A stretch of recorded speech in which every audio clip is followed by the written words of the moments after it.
because it's been a subject of such conversation in some of our meetings in different times and different ways, I started a couple of weeks ago and called different people that I knew in Springfield that work in PR and marketing and asked them for their suggestions and advice on combating negativity on social media. I am in no way particularly an expert on this, although I spend a lot of time in marketing and social media. But what I've got to share here is what people I would consider experts in the topic are sharing back with me. So that's why I put it in a written format so you can see it in more depth if you want to. It's not going away. Facebook is here to stay. And I know we've had some discussion about maybe some negativity here in this class, so I thought it was useful to maybe look at some of these suggestions. Even when posts are made online that are negative, that's not always a bad thing.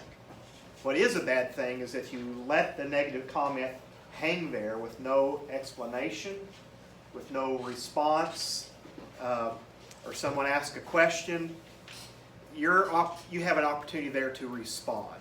Now the challenge is, maybe on behalf of the city, the challenge is who's responding.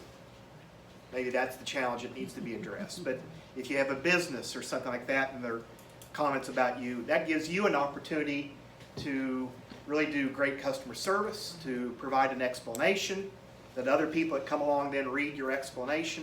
It can be a real positive educational tool, but you do have to respond. There's some examples attached, but in fact one on the back that caught my eye, because it was a great opportunity to pick on Jackson. Someone had posted something about, ask a question online about the dead cornfields and what was going on and why were people just letting their corn die in the fields. And Jackson provided a very detailed and comprehensive explanation on that. And I don't think there were any more questions after that. It was incredible. I don't know how much time he invested on answering, but it was very complete. And I would think that if anybody ever had questions about that, it has been answered now. Yeah, that's good. That was a great example. And so it does provide that opportunity to address some of those issues. That can be a very positive thing. One of the other recommendations I heard a lot was about taking the conversation somewhere private.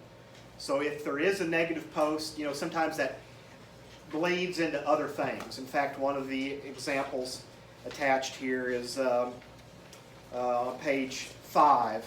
I think the initial post or question that someone asked was about having their front door knocked on at 11:45 at night. Well, before long, the whole conversation ended up into trash grove and nothing to do for kids to do. I mean, it kind of, as conversations often do, it kind of went off track a little bit from the original topic, at least.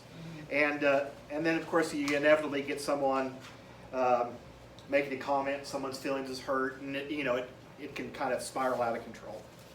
And one of the ways to maybe address that is to try and address the person's initial concern, to try and do that in a way that's private. Send me a private message, or maybe private message that person and get them to have that conversation offline. So you can address their concern and maybe help them, and it doesn't play out in public where maybe it spills over into other problem areas. Now the problem is when you have that private conversation, you deal with that, and maybe the person's still posting online and not being honest about what's taking place offline. That does happen. And that may be a separate issue, I guess, with that individual. But lots of times people, maybe they have a bone to pick with somebody. Maybe they don't feel like they've been listened to in the past. So this is an opportunity to be listened to. There can be lots of underlying themes to that. But normally, if you can take it offline and get it addressed, that can be a good thing. Be understanding, not snippy. This is an area that I have a challenge in, I will admit. But even in those private messages, don't say anything that you wouldn't want to be made public, because they can take a snapshot of your private conversation, and there it goes. And Okay. it's difficult in print to show emotion. Tone, yes. Yeah. Yes. Very true. Yes. My wife tells me occasionally my tone sounds really snippy. You say yes, ma'am. I read it and it sounds direct to me instead of beating, but it can come across as something else. Word to the wise.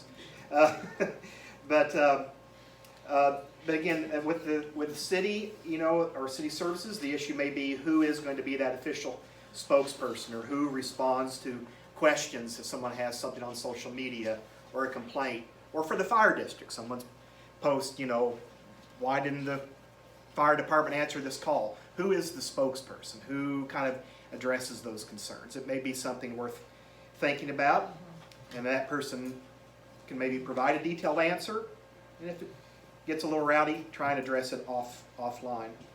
Sometimes you have to know when to engage. You may have some regular commenters that tend to be more negative all the time. Those may be people that you don't want to engage online at all. And you may know some of who those are. I know one person I talked to said, well, we keep an Excel spreadsheet of our problem commenters. And then they try to address them, and then if it goes south, they kind of keep this checklist over at the side. And then when they see their name come up, they're like, okay, we're not going to waste our time on that. Even seeing that list, that may provide an opportunity to maybe talk with that person one-on-one or something. There may be other issues going on. I found lots of times people, to your point, are not nearly as snippy in person as they are online, and sometimes it's a lot easier to resolve the issue that way.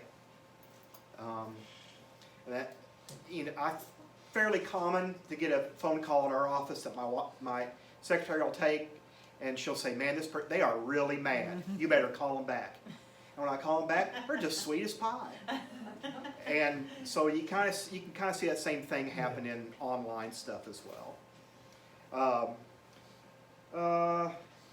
Keeping track, knowing when to react. I think probably one of the more valuable points here is to try and take those conversations offline, so that it doesn't spiral out of control. But again, you've got to know who that is. And then one of the other strategies that you've probably seen examples of, maybe that person who's taking messages offline might also have opportunities during the week to share positive posts, positive information. So if you can get that out in front of people, instead of just, there's one over in Republic, the Republic Community Couch, and I swear everybody on that must have eaten sour persimmons all day long. It's just so negative about everything, and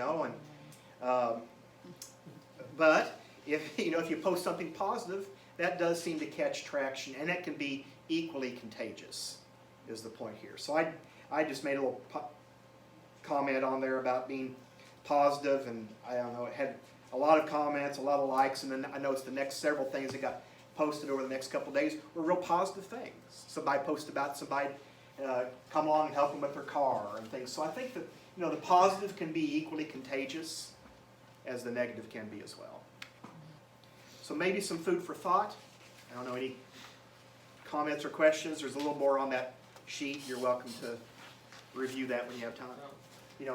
I heard that from both the business owner perspective and from the city perspective. Individuals about don't delete and don't block, because you're just going to cause yourself more misery by doing that. And that is from a business owner perspective, and then from a city perspective as well. I would think if your business is trying to promote something using YouTube, then that might be one of those. If you turn off commenting at the beginning, at the very beginning, hey, you get this video out here, and just set it up, but don't. If you're not going to accept comments, just don't, because you're going to get trolled. And so if you're not ready for that, then turn it off at the beginning and don't ever let it out there. Yeah, that's a good point. But I do think, even the negative provides you with an opportunity to educate and to really respond to people's concerns.